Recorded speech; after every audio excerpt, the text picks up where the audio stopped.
I'm Jasper. I'm 72 years old, and I've learned the hard way that the people who share your DNA are often the ones sharpening the knife for your back. I gave my children a construction empire worth $250 million, shielding them from every hardship I ever faced. In return, they handed me a seamless legal trap designed to steal my home before my wife's body was even cold. They looked at me and saw a trembling, senile old man who needed to be put out to pasture. They didn't know I actually held the controlling stake in the very trust they were trying to weaponize against me. By tomorrow morning, they will be destitute, facing federal indictments, and I will be the one watching from the head of the table. If you're watching this video, tell me where you're from or what time it is for you. The rain at the cemetery wasn't a drizzle, it was a deluge. It hammered against the black fabric of my umbrella, a rhythmic, deafening drumbeat that seemed determined to drown out the priest's mumbled prayers. I stood alone at the edge of the open grave. The mud slicked around the soles of my dress shoes, threatening to pull me down into the earth alongside Catherine. She was in the cherrywood casket we had picked out together 5 years ago, jokingly, after a health scare that turned out to be nothing. We had laughed then. I wasn't laughing now. The mahogany box was being lowered into the wet, dark ground by 4 strangers from the funeral home. They grunted with the effort, their boots sliding in the muck. I looked around the chapel grounds. Rows of gray headstones stretched out under the iron-gray sky, silent witnesses to my solitude. There was no one else. 45 years of marriage, decades of building a community, building a company, building a life, and at the end, it was just me and the paid staff. Preston, our lawyer and friend for 30 years, had sent a text. Flu. Can't make it. Deepest condolences. My hand, trembling slightly from the cold and the hollow ache in my chest, went to my pocket. I pulled out my phone. It was a reflex, a desperate hope that maybe, just maybe, the traffic had been bad. Maybe there was a pile-up on the interstate. Maybe my children were running toward me right now, breathless and apologetic. The screen lit up, harsh and bright against the gloom. No missed calls, no texts. My thumb, operating on a muscle memory I despised, opened Instagram. There was Monica, my daughter, my little girl who used to cry if she scraped her knee. The photo had been posted 3 hours ago. She was wearing a white bikini that looked more like dental floss than swimwear, holding a magnum of champagne. The location tag read, Ibiza VIP deck. Her caption was a string of emojis, a sun, a cocktail, and a hashtag, living my best life. I swiped. The motion felt heavy, like moving a stone. There was Nolan, my son, the CEO of Monolith Dynamics, the boy I had taught to drive a backhoe before he could drive a car. He was standing on a podium in Scottsdale, Arizona, holding a crystal trophy above his head. His smile was blinding, practiced, perfect. The caption read, "Honored to receive the Industry Titan Award. Grind never stops. Success, no days off." Posted 5 hours ago. They weren't stuck in traffic. They weren't crying in their cars. They were celebrating. They were drinking champagne and accepting applause while their mother was being lowered into the mud. I looked back at the grave. The workers were shoveling dirt now. The sound of wet earth hitting the wood was a thud that vibrated in my teeth. "I'm sorry, Mr. Miller," the young priest said, stepping closer, his cassock soaked at the hem. "The weather, perhaps it kept people away." "No, Father," I said, my voice sounding like gravel grinding together. "The weather didn't keep them away. The inheritance did." I turned my back on the grave. I walked to my car, a 5-year-old sedan that Nolan constantly badgered me to replace. "It hurts the brand, Dad," he would say. "Get a Bentley. Look the part." I got in, the leather cold against my back. I sat there for a long time, watching the windshield wipers slice back and forth, erasing the rain only for it to return a second later. A futile effort. Just like trying to raise grateful children in a world designed to spoil them. They thought I was broken. They thought I was the old guard, the dinosaur, the checkbook. They thought Catherine was just the sweet old lady who baked cookies. They were about to find out that dinosaurs have teeth. The doorbell rang at 9 a.m. sharp the next morning. It wasn't the hesitant chime of a neighbor bringing a casserole. It was a firm, authoritative press. I was sitting at the kitchen table, staring at a cup of black coffee that had gone cold an hour ago. The house was silent. It was a big house, a sprawling estate we had bought in the 90s when the company went public. It was too big for 2 people, and it was definitely too big for 1. The silence usually felt peaceful. Today, it felt like a held breath. I didn't get up immediately. I let them ring it again. When I finally opened the heavy oak door, the sight almost made me laugh. Nolan and Monica stood there, framed by the morning sun. They weren't wearing black. Nolan was in a navy pinstripe suit that I knew cost more than my first house. He was checking his watch, a massive gold timepiece that looked like a weapon. Monica was wearing a cream-colored cashmere power suit, her hair pulled back in a severe, sleek bun. She was typing furiously on her phone. They looked like they were arriving for a hostile takeover, not a Shiva call. "Dad," Nolan said, stepping past me before I even invited him in. He brought a gust of expensive cologne and aggression into the hallway. "Jesus, it's dark in here. Why are the blinds drawn?" "We brought breakfast," Monica said, not looking up from her screen as she walked in. She thrust a paper bag from a high-end bakery into my chest. "Gluten-free scones. They're dry, but the trainer says they're necessary." I took the bag. It felt light, empty. "Hello to you too," I said. They marched into the kitchen. Nolan tossed his leather briefcase onto the granite island, Catherine's island, where she rolled out dough every Sunday. The metal clasps clattered loudly against the stone. "Look, Dad," Nolan started, turning to face me. He put on a face that I recognized from his board meetings. It was the concerned leader face. "About yesterday, the funeral." I stood by the door, clutching the bag of dry scones. "Go on." "It was a nightmare," Monica said, finally pocketing her phone. She leaned against the counter, examining her manicure. "My flight from Ibiza was grounded for like 2 hours. Technical issues. And then the connection in Atlanta? Forget about it. I was literally sobbing in the Delta Lounge. And the award ceremony ran long," Nolan added, smoothing his tie. "I couldn't leave, Dad. It was the Industry Titan Award. Do you know how much press coverage that gets for Monolith? I accepted it for Mom. I did it for her." "You accepted a trophy for your mother while we were burying her," I said. My voice was calm, too calm. Nolan waved a hand dismissively. "She would have wanted the stock price to stay high. You know that. She was practical."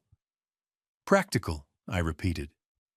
"Anyway," Nolan said, clapping his hands together. The sound was like a gunshot in the quiet kitchen. "We're here now, and we need to talk. Serious talk." "We're worried about you, Dad," Monica said. Her voice dropped an octave into a fake therapeutic register. "You look frail." "I'm 72, Monica. I just buried my wife. I'm not frail. I'm grieving." "Exactly," Nolan said. He tapped the leather briefcase. And grief makes people do crazy things. It clouds judgment. It makes them vulnerable to sharks. Sharks, I said, looking at my son. Yes, it certainly does. Nolan unlatched the briefcase. He pulled out a thick document bound in blue plastic. He slid it across the granite. What is this? I asked, not moving to touch it. It's the Monolith Family Preservation Act, Nolan said, the title rolling off his tongue like a marketing slogan. Monica and I had the legal team draft it up last night. It's a safety net. For you. I walked to the table. I put on my reading glasses. I looked at the cover page. Irrevocable transfer of assets and power of attorney. It's simple, really, Monica said, picking at a loose thread on her cashmere sleeve. You sign everything over to us. The house, the personal accounts, the remaining stock options. We put it into a protected fund. And why would I do that? I asked, looking up over the rims of my glasses. Because you're tired, Dad, Nolan said. He stepped closer, putting a hand on my shoulder. It felt heavy, oppressive. You don't want to deal with property taxes and estate laws and market volatility. You want to rest. You want to garden. You want to remember Mom. We'll give you a stipend, Monica added brightly. A generous monthly allowance. You can travel. You can go to that place you like. The one with the rocks. Oregon, I said. Right, Oregon. Go there. We'll handle the heavy lifting. I flipped the page. I started reading the clauses. It wasn't a safety net. It was an eviction notice. Clause Form 2. The grantor, Jasper Miller, is hereby declared legally incapacitated due to advanced age and emotional distress. Clause 5.1. Immediate liquidation of real estate assets to fund Monolith Dynamics expansion projects in Texas. Incapacitated? I read the word aloud. Nolan's face tightened. It's legal boilerplate, Dad. Don't get hung up on the terminology. It just means we can act fast if you forget to pay a bill. And the Texas expansion? I pointed to the paragraph. You want to sell my house, this house, to fund your vanity project in Austin? It's not a vanity project, Nolan snapped. The concerned leader mask cracked. It's the future of the company. We need liquidity, Dad. The market is shifting. We need cash. And you're sitting on $5 million of equity in this mausoleum. This mausoleum, I said quietly, is where your mother died 2 days ago. And she's gone, Nolan shouted. He was red in the face now. She's gone, and you're here, hoarding capital that could save the business. I closed the folder. I took a deep breath. The smell of their expensive perfume and cologne was making me nauseous. No, I said. The word hung in the air, small but solid as a brick. Nolan blinked. He looked at Monica, then back at me. He let out a short, incredulous laugh. Excuse me? No, I said again, louder this time. I pushed the blue folder back across the island. It slid until it hit Nolan's briefcase. I'm not signing this. I'm not incapacitated. And I'm certainly not selling this house so you can build high-rises in Austin. You don't have a choice, Monica spat. Her voice lost the therapeutic lilt instantly. It became shrill, the voice of a spoiled child who had been told no for the first time. We're doing this for your own good. You're going to get scammed by some nurse or some charity. We're protecting the legacy. The legacy, I said, feeling a cold heat rising in my chest. I built that legacy, Monica. I mixed the concrete for the first foundations myself. I drove the trucks. Your mother did the bookkeeping at this very table until 2 a.m. for 10 years. You didn't build the legacy. You're just spending it. Nolan slammed his hand down on the counter. Don't lecture me, old man. You're out of touch. You're a relic. Monolith is bleeding because of your conservative strategies. We need to leverage up. We need this capital. Then earn it, I said. Go to the bank. Get a loan. We can't, Nolan roared. The truth finally spilled out. We're maxed out. The credit lines are dry. The banks won't touch us without more collateral. If we don't inject capital by the end of the month, the Texas deal falls through. We lose the deposit. We lose everything. I looked at him. My son, the CEO. He wasn't asking for an inheritance. He was asking for a bailout.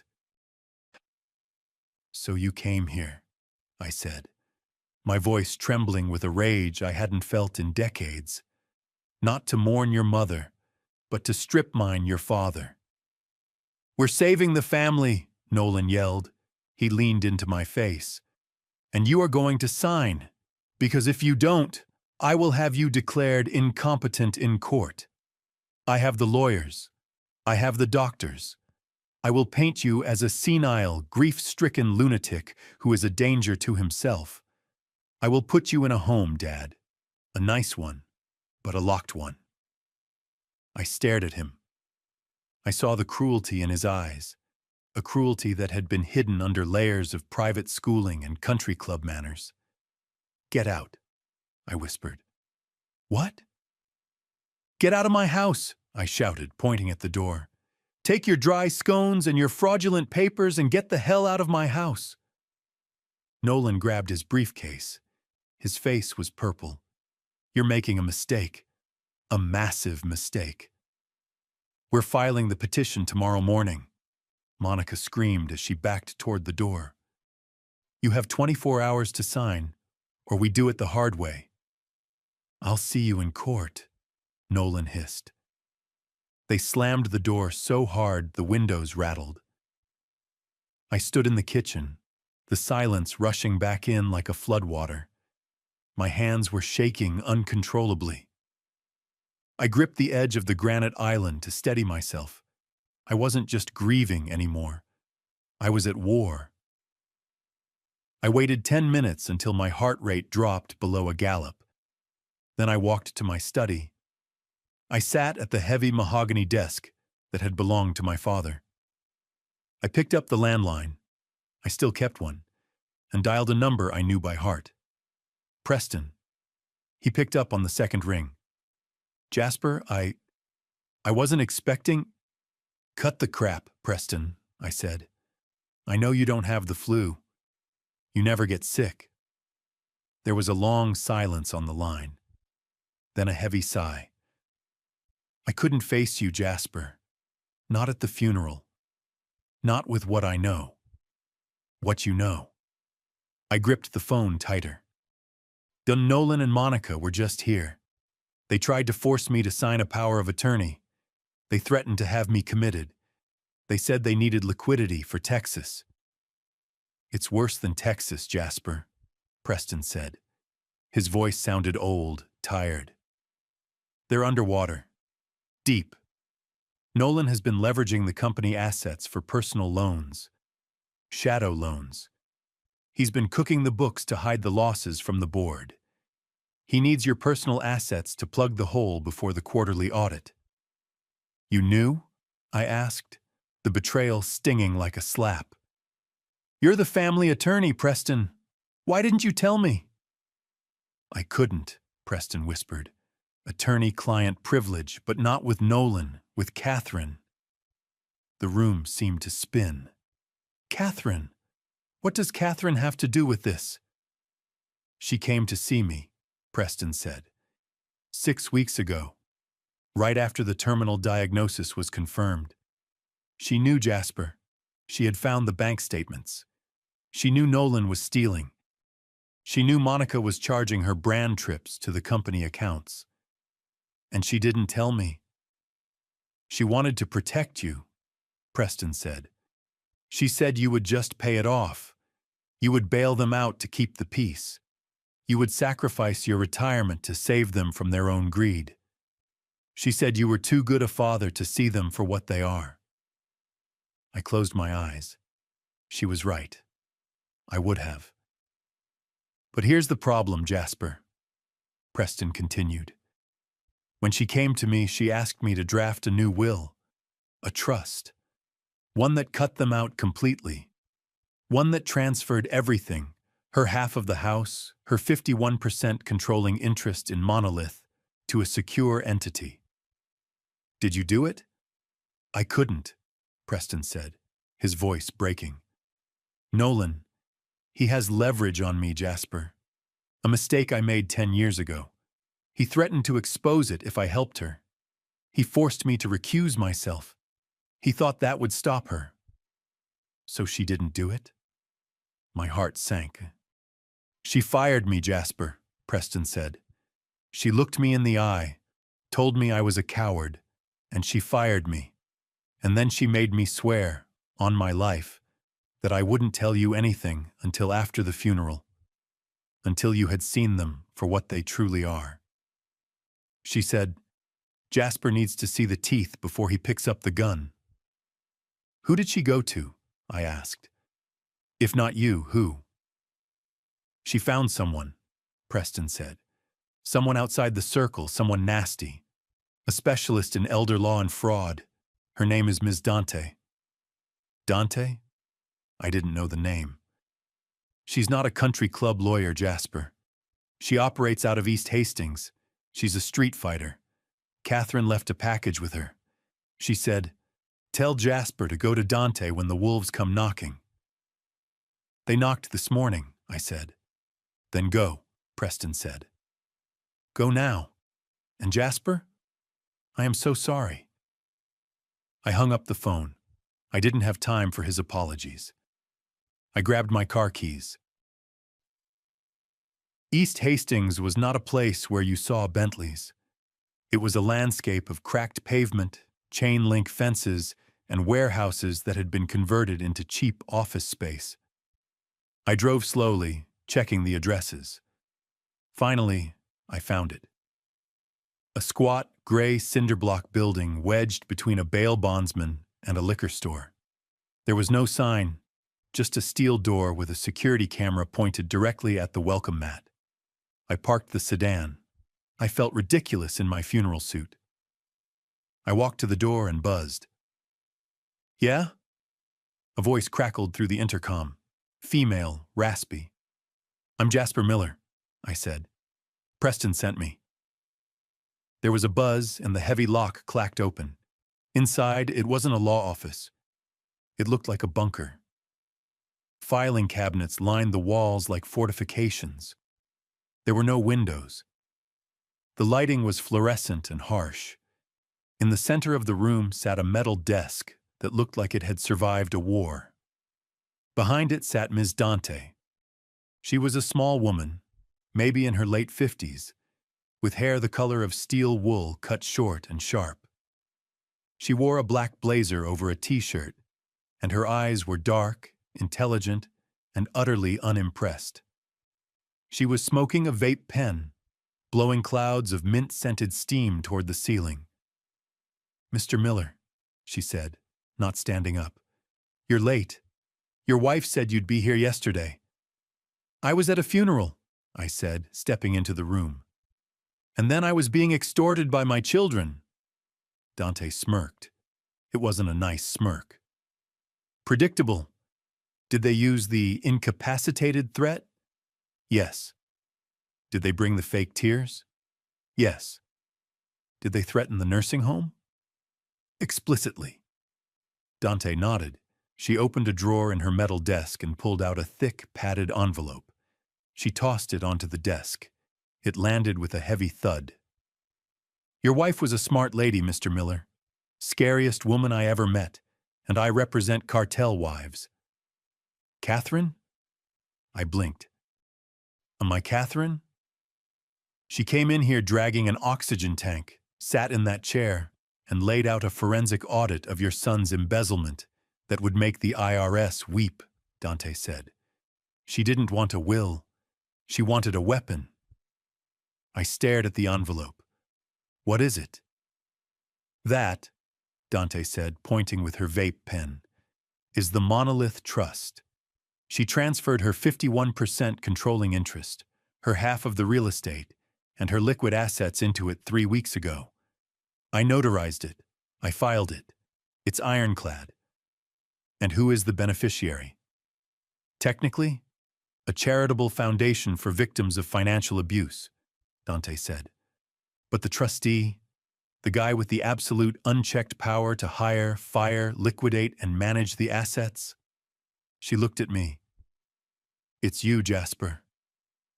I felt the air leave my lungs. Me? She knew you wouldn't fight them for yourself, Dante said, her voice softening just a fraction. But she knew you'd fight them for her. She left you the gun, but she also left you the ammo. Dante reached into the drawer again. She pulled out a small silver USB drive. She placed it on top of the envelope. She told me not to give you this until you were ready to burn it all down, Dante said. She said, tell Jasper to watch the video. Tell him to see what they did to me when he went to the pharmacy. What video? The one she recorded, Dante said. Hidden camera in the hospice room, 4 days before she died. A cold dread washed over me. What happened 4 days before she died? Watch it, Dante said. And then call me, because once you watch that, you're going to want to put someone in prison. I drove home doing 90. I didn't care about speed traps. The USB drive in my pocket felt like it was burning a hole through the fabric. I ran into the house, ignoring the silence, ignoring the empty kitchen. I went straight to my study. I sat down and opened my laptop. My hands were shaking so badly I had to use 2 hands to plug the drive into the port. A single folder appeared on the screen. It was labeled Tuesday. Inside, there was a video file and a PDF letter. I opened the letter first. My dearest Jasper, if you are reading this, then I am gone, and you have met Ms. Dante. I am sorry for the secrets. I am sorry I didn't tell you. But I knew your heart. I knew you would try to save them. You would try to fix Nolan. You would try to pay off Monica's debts. You loved them too much to see that they stopped being our children a long time ago. They are parasites, Jasper, and they have been feeding on us for years. I could have just disinherited them, but that wouldn't be enough. Nolan is dangerous. He has committed crimes to fund his life, and he plans to pin them on you. He has already drafted the paperwork to frame you for the embezzlement. He plans to let you rot in jail while he flies to Cabo. I couldn't let that happen. I had to give you the strength to destroy them. I had to show you the truth. Watch the video, Jasper. Watch what your son did to your wife while you were buying his pain medication. And then, my love, do what you do best. Build something new from the rubble. I love you. Forever. Catherine. I wiped a tear from my cheek. I took a deep breath. I clicked on the video file. The video player opened. The footage was grainy, taken from a camera hidden on the bookshelf, disguised as a clock. It showed Catherine's hospice bed in the living room. The date stamp in the corner read, Tuesday, 14 nuans. I was gone then. I had gone to the pharmacy to pick up her morphine. In the video, Catherine looked small, frail, a mound of blankets with a tube running to her nose. The rhythmic hiss of the oxygen machine was the only sound. Then, the front door opened. Nolan walked in. He didn't knock. He didn't say hello. He walked straight to the bed. He was holding a stack of papers. Mom. Nolan's voice on the recording was clear, impatient. Wake up. Catherine stirred. Nolan? Is Jasper back? Dad's gone, Nolan said. Good. We have 10 minutes. He threw the papers onto her chest. Sign these. What? What is it? Catherine whispered. It's the loan authorization, Nolan said. For the house. I need you to sign over your equity so I can secure the bridge loan. No, Catherine said weakly. This is your father's home. I won't. You will, Nolan said. He leaned over her. His face was twisted. Because if you don't, I'm going to stop paying the premiums on Dad's life insurance. And when he dies, which will be soon, looking at him, Monica and I will take everything anyway. But if you sign now, I'll let him keep the pension. Get out, Catherine wheezed. She reached for the call button. Nolan grabbed her hand. He squeezed it. Hard. I saw Catherine wince in pain. Listen to me, you stubborn old witch, Nolan hissed. He reached out and pinched the oxygen tube. The hiss stopped. On the screen, Catherine gasped. Her hands flew to her throat. She thrashed weakly against the pillows. Sign the papers, Nolan said, holding the tube shut. Or you can die right now, and I'll tell Dad it was a malfunction. I'll tell him you suffered. Do you want him to know you suffocated in terror? Or do you want to sign? I screamed. I sat in my study and screamed at the screen. Let her go! Let her go! On the video, Catherine nodded frantically. She pointed to the pen. Nolan released the tube. Catherine sucked in air, coughing violently. Nolan shoved the pen into her hand. Smart choice, he said. She signed, her hand shaking. Nolan snatched the papers. See? That wasn't so hard. Don't tell Dad. If you tell him, I'll have him arrested for the fraud I committed last month. I've already papered his signature on the transfer orders. He'll die in prison. Nolan walked out. The video ended. I sat there. The silence in the room was absolute, but my head was roaring. A sound like a jet engine. He had tortured her. He had choked my dying wife. He had threatened to frame me. The grief was gone. The sadness was gone. All that was left was a cold, crystalline hatred. I checked the time. It was 6 p.m. I picked up my phone. I texted Nolan. Come over. Bring Monica. I'm ready to sign. They arrived in 20 minutes. They must have been waiting around the corner. I was sitting in the living room, in the same chair where I had spent months watching Catherine sleep. My laptop was on the coffee table, closed. Nolan and Monica walked in, looking triumphant. Nolan had a bottle of scotch. Dad! Nolan boomed, feigning joviality. I knew you'd come around. Smart man. Mom would be proud.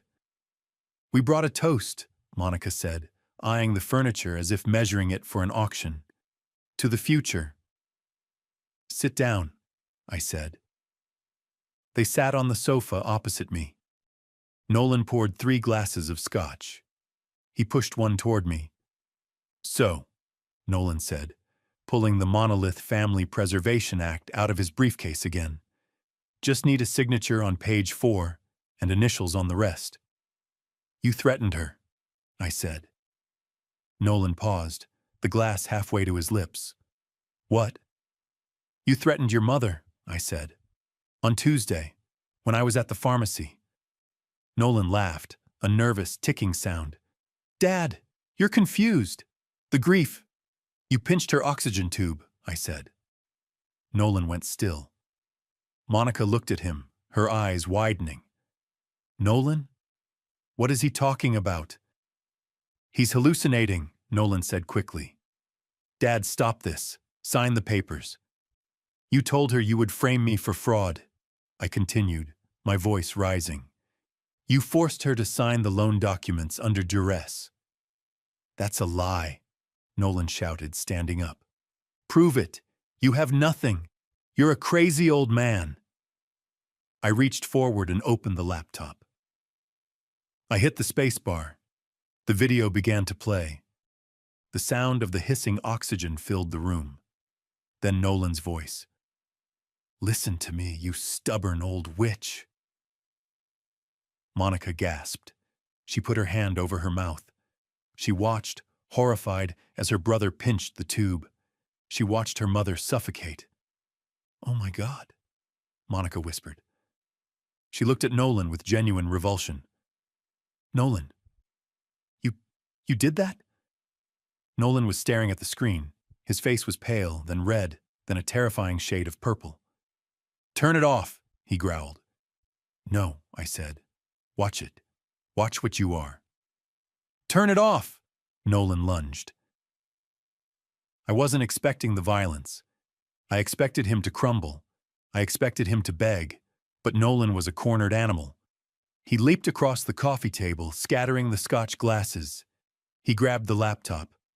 "Nolan, stop!" Monica screamed. I tried to grab it back. "That's evidence!" Nolan shoved me, hard. I fell back into the armchair. He raised the laptop above his head and brought it down onto the marble corner of the coffee table. Crack. Screen shattered. He smashed it again. And again. Plastic flew, keys scattered across the rug. Then he ripped the USB drive out of the side. "Nolan!" I shouted, struggling to get up. My hip flared with pain. He held the little silver drive in his fist. He looked at me, chest heaving, eyes wild. "You think you're smart?" Nolan panted. "You think you can record me?" He threw the USB drive onto the hardwood floor and stomped on it. He ground his heel into it, crushing the casing, snapping the chip. "There," Nolan said, breathing hard. He kicked the debris toward me. "Gone. No video. No proof." "You monster," Monica whispered, shrinking away from him. "Shut up, Monica." Nolan spun on her. "I did this for us. You want the money? You want the lifestyle? Then shut your mouth." He turned back to me. He straightened his jacket. He was shaking, but he was smiling. A sick, victorious smile. "Now," Nolan said, "here is what is going to happen. Tomorrow morning, there is a board meeting. I am going to tell them that you are mentally unstable. I am going to tell them you attacked me tonight in a fit of dementia. I will show them the bruises on my arm." He pinched his own arm, hard, twisting the skin to create a mark. "And without that video," Nolan sneered, "it's my word against yours. The word of the CEO against the word of a senile, violent old man. Who do you think they'll believe?" I stared at him. I said nothing. "We're leaving," Nolan said. He grabbed Monica by the arm. "Come on." "Dad." Monica looked at me, tears in her eyes. "Move." Nolan dragged her out. The front door slammed. I looked at the smashed laptop. I looked at the crushed remains of the USB drive, the only copy. I sat in the silence, the pain in my hip throbbing. I felt a cold terror rising in my throat. He was right. I had played my ace and he had torn it up. I crawled to my phone. My hands were shaking so badly I misdialed twice. "Dante," she answered on the first ring. "He destroyed it," I rasped. "Nolan, he came here. I showed him the video. He smashed the laptop. He crushed the drive. It's gone, Dante. It's all gone." There was a silence on the line. I waited for her to curse. I waited for her to tell me it was over. Instead, I heard the sound of a lighter flicking, followed by a long exhale. "Jasper," Dante said, her voice calm, almost bored. "Do you think I'm an amateur?" "What?" "I'm a paranoid lawyer who works in a bunker," Dante said. "Do you really think I would let you walk out of here with the only copy of a smoking gun?" I blinked. "You have a copy?" "I have the original on my hard drive," Dante said. "I have a copy on an encrypted cloud server in Switzerland. And I emailed a copy to the district attorney's private inbox 20 minutes ago, set to open with a password I provide." I let out a breath that felt like a sob. He thinks he won. He thinks he destroyed the evidence. Good, Dante said. Let him sleep on that. Let him feel safe. It makes the fall so much harder. He's calling a board meeting tomorrow, I said. 9 a.m. He's going to move to have me removed as chairman. He's going to claim I'm demented. Perfect, Dante said. Be there. Wear your best suit. And Jasper? Yes? Don't say a word until I walk in. I hung up. I didn't sleep. I sat in the dark, holding a picture of Catherine, waiting for the sun to rise. The boardroom of Monolith Dynamics was a glass box in the sky, overlooking the city I had helped build. The table was 30 feet of polished mahogany. At 9 a.m. it was full. The board of directors, men and women I had hired, mentored, and known for decades, sat in stiff silence. Nolan sat at the head of the table. My seat. I walked in. I was wearing my charcoal suit, the one Catherine loved. I walked to the far end of the table and sat in the empty chair. Dad, Nolan said. He looked fresh, rested. He had a small bandage on his arm where he had pinched himself. I'm surprised you came, given your condition. The board members looked down at their tablets. They were embarrassed. They were scared. Let's get this over with, Nolan said, standing up. I've called this emergency meeting to discuss the chairmanship. It brings me no joy to say this, but my father is no longer capable of leading. His grief has triggered a severe cognitive decline. Last night he became violent with me. He gestured to the bandage. He is hallucinating conspiracies. He believes I am stealing from the company. He believes his wife was murdered. It is paranoia, pure and simple. We need to remove him to protect the stock price. He looked around the room. Tonight I call for a vote of no confidence in Jasper Miller. One of the board members, a man named Steve, cleared his throat. Nolan, maybe we should wait? Get a medical eval? We don't have time, Nolan snapped. The Texas deal closes on Friday. We need steady leadership. I need a second on the motion. Silence. Nolan turned to his right, to Raymond. Raymond was the CFO. He had been with me for 20 years, a quiet man, a numbers man. Nolan had been leaning on him for months to hide the losses. Raymond, Nolan said, second the motion. Raymond looked at his hands. He was sweating. Raymond, Nolan barked. Do it. Raymond stood up. He was holding a thick stack of files. I can't do that, Nolan, Raymond said quietly. Nolan's eyes narrowed. Excuse me? You work for me. Actually, Raymond said, looking up, his voice gaining strength. I work for the shareholders, and I worked for Catherine. Nolan froze. What did you say? Raymond slid the files across the mahogany. They fanned out. Spreadsheets, bank transfers. I didn't cook the books, Nolan, Raymond said. I kept 2 sets. One for you, to make you think you were getting away with it, and one for Catherine. The room erupted in murmurs. She came to me 6 months ago, Raymond addressed the board. She suspected something was wrong. I showed her the wire transfers, the shell companies in the Caymans, the payments for the Ferrari, the condo, the influencer trips. You're fired, Nolan screamed. Get out. Security. He's not fired, I said. I spoke for the first time. My voice was calm, filling the room. Nolan spun on me. You shut up. You have no power here. I own 49% of the stock. I am the CEO. You were the CEO, a voice said from the doorway. The double doors swung open. Miss Dante walked in. She wasn't wearing her t-shirt and blazer. She was wearing a suit sharp enough to cut glass. Flanking her were 4 men in windbreakers that read FBI and Forensic Audit. Who the hell are you? Nolan demanded, backing away. I am the legal counsel for the Monolith Trust, Dante announced. She walked to the table and threw the thick padded envelope, the one Catherine had left, onto the center. 3 weeks ago, Dante said, addressing the board, Catherine Miller transferred her 51% stake in this company into an irrevocable trust. She removed herself as voting member and appointed a sole trustee. She pointed at me.